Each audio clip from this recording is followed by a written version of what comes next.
स्वागत है आप सभी लोगों का योग दर्शन के सैद्धांतिक सत्र में। और आज का जो हमारा विषय है वह है अष्ट सिद्धियाँ, अणिमादि अष्ट सिद्धियों का स्वरूप तथा काय संपत्ति का स्वरूप। काय संपत्ति क्या है? यह भी जो सिद्धि है वह 5 स्थूल भूतों से ही प्राप्त होती है। आज उसी के बारे में हम लोग अध्ययन करेंगे।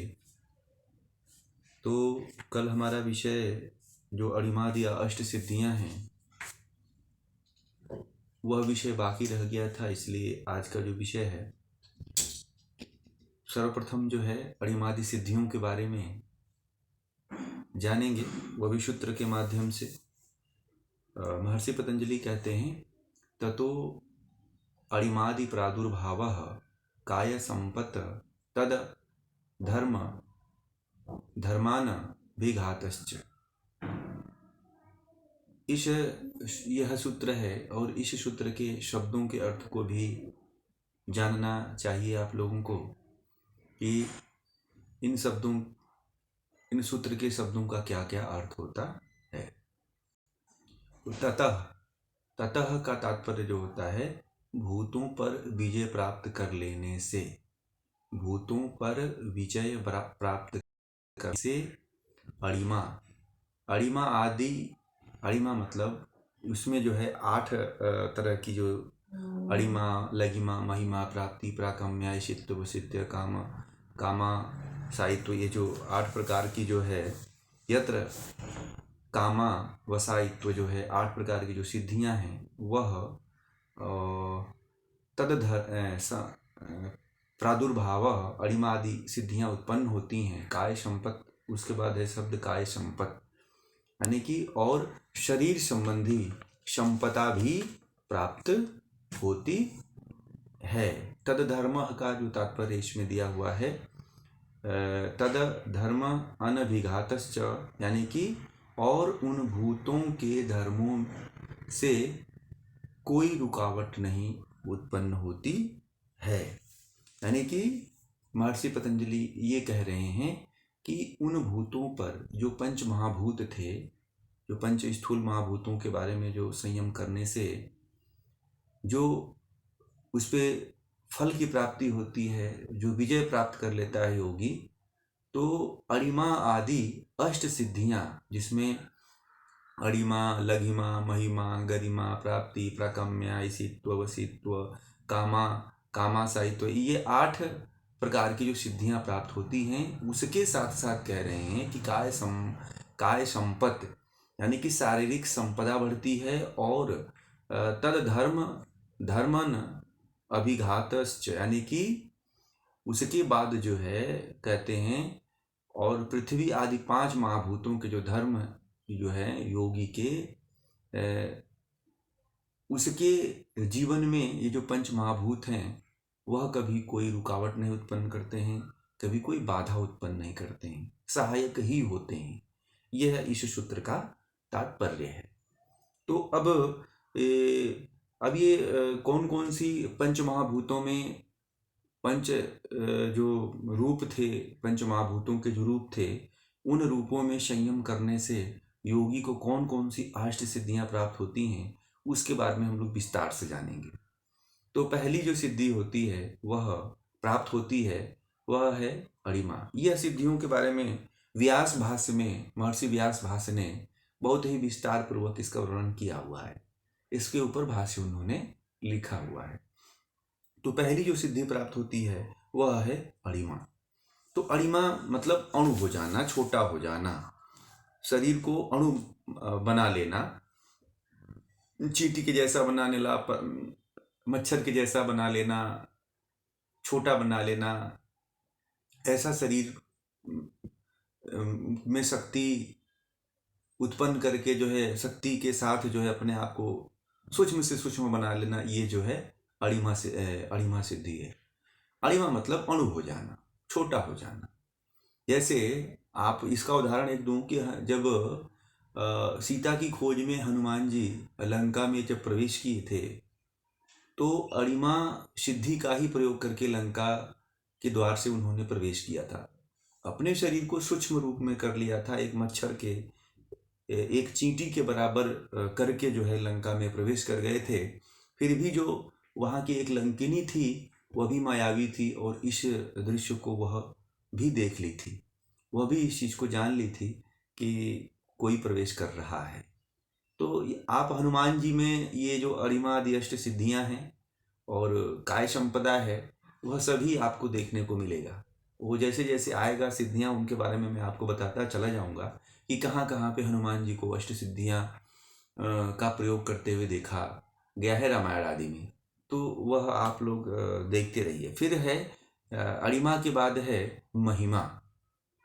महिमा का जो तात्पर्य है, मतलब महिमा का मतलब होता है महान। महिमा का मतलब महान यानी कि बड़ा हो जाना, विस्तार हो जाना, शरीर का बड़ा कर लेना, शरीर का विस्तार कर लेना। जैसे आप यूनिटी ऑफ स्टैचू की जैसी मूर्ति बनी हुई है, यूनिटी ऑफ स्टैचू की, उसी तरह अपने शरीर को बड़ा कर लेना, विशाल कर लेना, उस तरह की अभी तो आपको मूर्ति के रूप में देखने को मिलता है सरदार वल्लभ भाई पटेल की जो मूर्ति है। और जब जो योगी होता है, जो साधक होता है, हनुमान जी जैसे योगी होते हैं, तो वह अपने शरीर को उस बराबर या उससे भी बड़ा कहीं कर लेते हैं। तो इसको जो है महिमा सिद्धि कहते हैं। जैसे हनुमान जी जब राक्षसों के बीच में पहुंचे तो अपने शरीर को विशाल कर लिए। जैसे समुद्र में जब आ रहे थे लांग करके तो एक राक्षसी मिली थी, तो वह जो है इतना विशाल थी कि वह भी अपने शरीर को समुद्र से निकल करके पूरा विशाल कर लेती है और हनुमान जी जो है उसके मुंह में ही प्रवेश कर जाते हैं, वो खा जाती है हनुमान जी को। फिर हनुमान जी किसी तरह उसको मार करके उसके मुंह से निकल जाते हैं। ऐसा आप लोग देखे भी होंगे और सुने भी होंगे।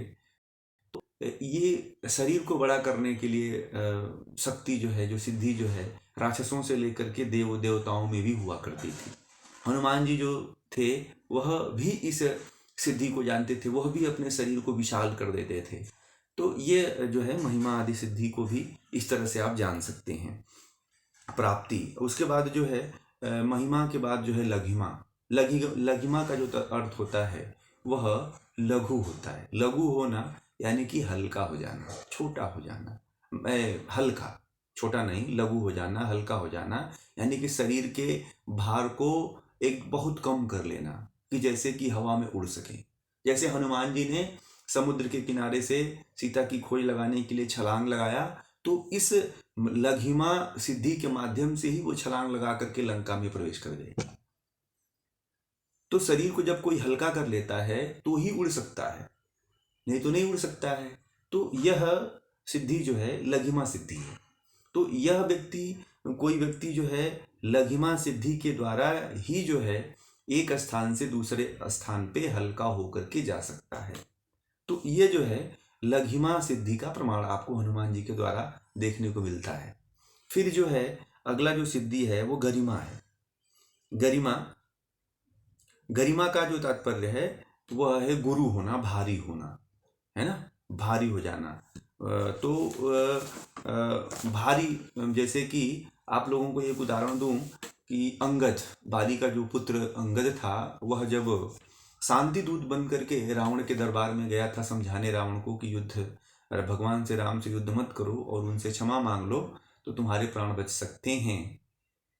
तो वह वहां पे जो उसके दरबार में जब पहुंचा तो उसके पैर को, अपने पैर को एक जगह स्थित कर दिया। रावण के दरबार के जितने भी योद्धा थे, राक्षस थे, वो सभी उस पैर को हिलाने की कोशिश किए परंतु टस से मस नहीं कर पाए। तो यह जो सिद्धि थी वह जो है गरिमा नामक सिद्धि थी, यानी कि वह जो बाली का पुत्र जो था अंगद जो था, अपने पैर को इतना जमा लिया था, इतना भारी कर लिया था, इतना गुरु कर दिया था कि वह जो है पैर उसके जम गए थे और उसको कोई हिला तक नहीं पाया। जो वानर आदि बाली और सुग्रीव जो थे, उनकी सेना में एक से एक योद्धा थे जो इन अष्ट सिद्धियों को जानते थे, वो सिद्ध थे और इन सभी सिद्धियों को वो प्राप्त किए थे। अब अगली जो सिद्धि है, पांचवी जो सिद्धि है, वह है प्राकम्या। प्राकम्या प्राकम्या तो प्राकम्या में क्या होता है कि प्राप्ति, सॉरी, पांचवी जो सिद्धि है वह है प्राप्ति। प्राप्ति मतलब पहुंचना। अल्पकाल में बाह्य साधन के बिना जहां चाहे चले जाना या पहुंच जाना। अल्पकाल में जहां चाहे बिना साधन के, बिना कोई हेलीकॉप्टर के, बिना जहाज के, बिना कोई पैराशूट के एक स्थान पे चले जाना और वहां से चले आना, पहुंच जाना।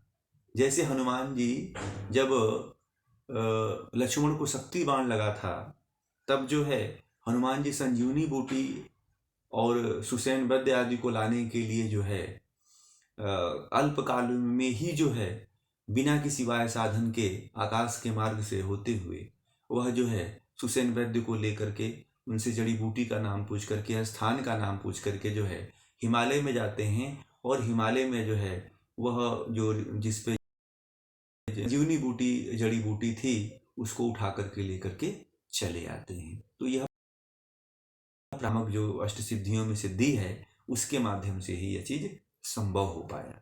फिर जो है छठवीं जो सिद्धि है प्रकाम्या। प्रकाम्या रुकावट न आना, कामना के अनुसार कार्य का हो जाना।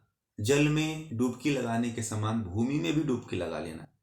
जो चाहता है उसमें योगी, उसकी इच्छा में कोई बाधा नहीं होती है। अपने इच्छा के अनुसार वह कोई भी कार्य कर लेता है।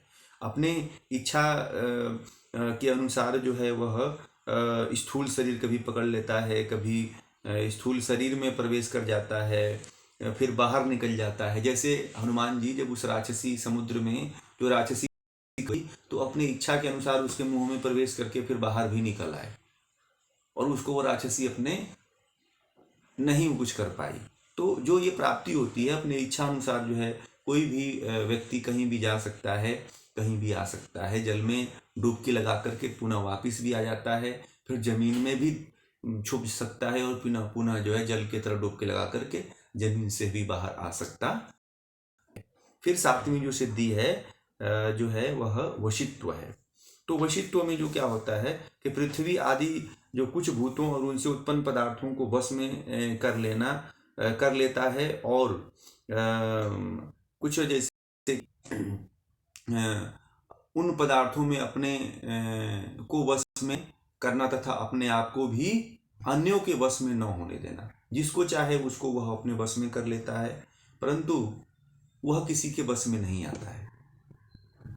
यह जो है वशित्व नामक है। वशीकरण का एक सिद्धि है कि चाहे तो जिसको चाहे उसको अपने वश में करके जो है बातें कर सकता है। जैसे कि मेघनाथ के पास था अहिरावण जो था, इस सिद्धि में बड़ा ही वशीकरण में बड़ा ही सिद्ध था। भगवान राम और लक्ष्मण को जो है वह अहिरावण जो है अपने वश में कर करके नाग फांस में बांध दिया था। तो वहां पे भी देखेंगे कि वो जो राक्षस थे उनको भी ये सारी सिद्धियां प्राप्त हुआ करती थी। परंतु एक बात और बता दें कि जो वशित्व नामक जो सिद्धि है वह राक्षसों के पास ज़्यादा रहती है। वो जो राक्षस होते हैं वो लोग इस सिद्धि का ज़्यादा उपयोग करते हैं।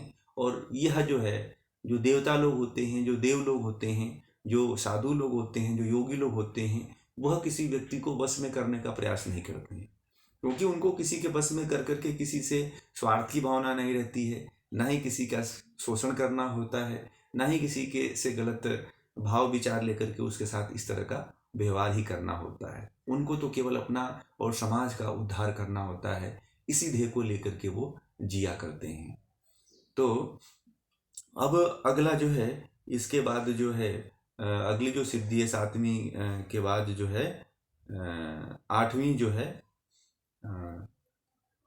है यत्र कामा वसायित्वा, यानी कि सत्य संकल्प जो योगी के ज्ञान बल से किए जा सकते हैं उसको उत्पन्न करने की इच्छा करना, उसको बनाने का प्रयास करना। ऐसी स्थिति में उत्पत्ति हो सकती है और विनाश भी हो सकता है, परंतु मात्र और उसके बाद जो है वह योगी इस तरह की यह जो काम जैसा चाहता है, जैसा संकल्प करता है, उस तरह के बल को, उस तरह के ज्ञान को वह प्रकट कर लेता है या ला देता है। इस तरह से ये जो है 8 प्रकार की सिद्धियां व्यक्ति जो है पंच महाभूतों में, पंच स्थूल महाभूतों में अगर संयम करता है तो वह प्राप्त कर लेता है। और योगी, देखिए ये अष्ट सिद्धियां जो हैं योगी के लिए हमेशा सहायक होती हैं।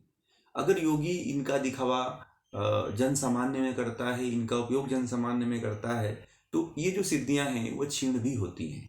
और इन सिद्धियों के कारण जो है जो कोई साधक हो या योगी हो तो वह इन सिद्धियों के माध्यम से परमात्मा तक नहीं पहुंच पाता है और संसार में ही वह भटक करके रह जाता है।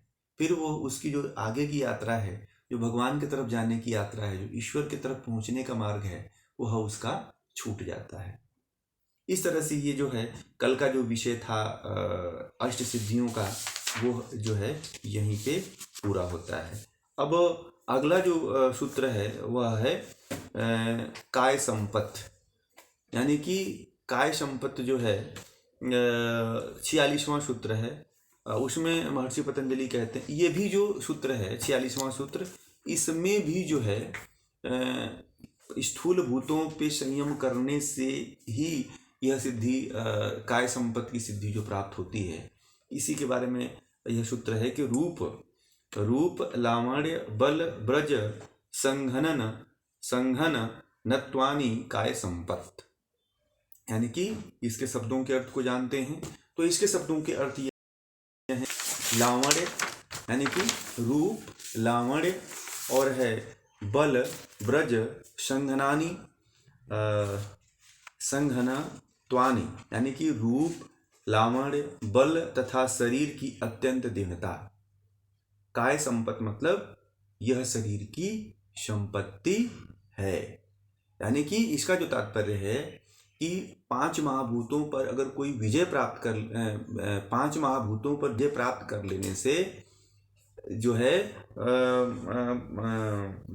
कर लेने से जो योगी होता है वह उस 5 महाभूतों पर विजय प्राप्त कर लेने से, अर्थात जो खान पान हमारा जो है व्यायाम है, समुचित प्रयोग से जो है योगी को 4 प्रकार की शारीरिक संपत्ति प्राप्त होती है।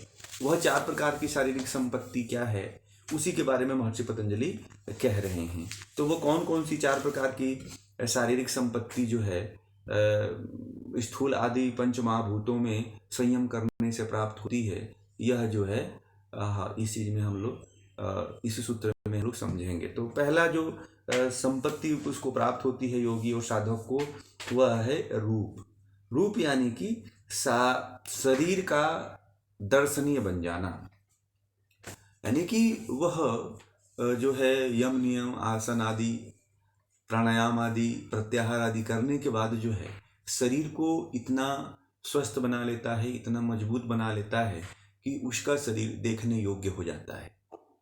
संयम का तात्पर्य यह है कि उससे पहले जो है वह जो यम नियम आसन प्राणायाम प्रत्याहार है, इसका तो पालन करता ही है, तभी जो है इस अवस्था को वह प्राप्त होता है कि उसका जो रूप है वह दर्शनीय हो जाता है।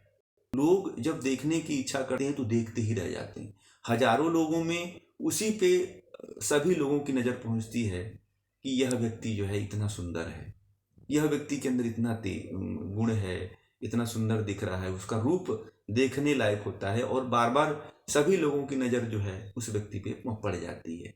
जैसे आप मंदिर में जाते हैं या कहीं और जाते हैं तो मंदिर से नज़र नहीं हटती है, मूर्ति को देखने की इच्छा होती है कि चलो देखते ही रहें। कभी कभी ऐसा होता है कि मूर्ति को ही देखते रहें और उससे कहीं हम इधर उधर न जाएं, बार बार लगता है कि बस देखते ही रहें, तो वह दर्शनीय बन जाता है। वह केवल योगी के अंदर होता है जो विशेष तरह से जो पंच महाभूतों में संयम करता है, तो उसको यह प्राप्त होता है। फिर जो है अगला जो उसको संपत्ति प्राप्त होती है वह है लावण्य का।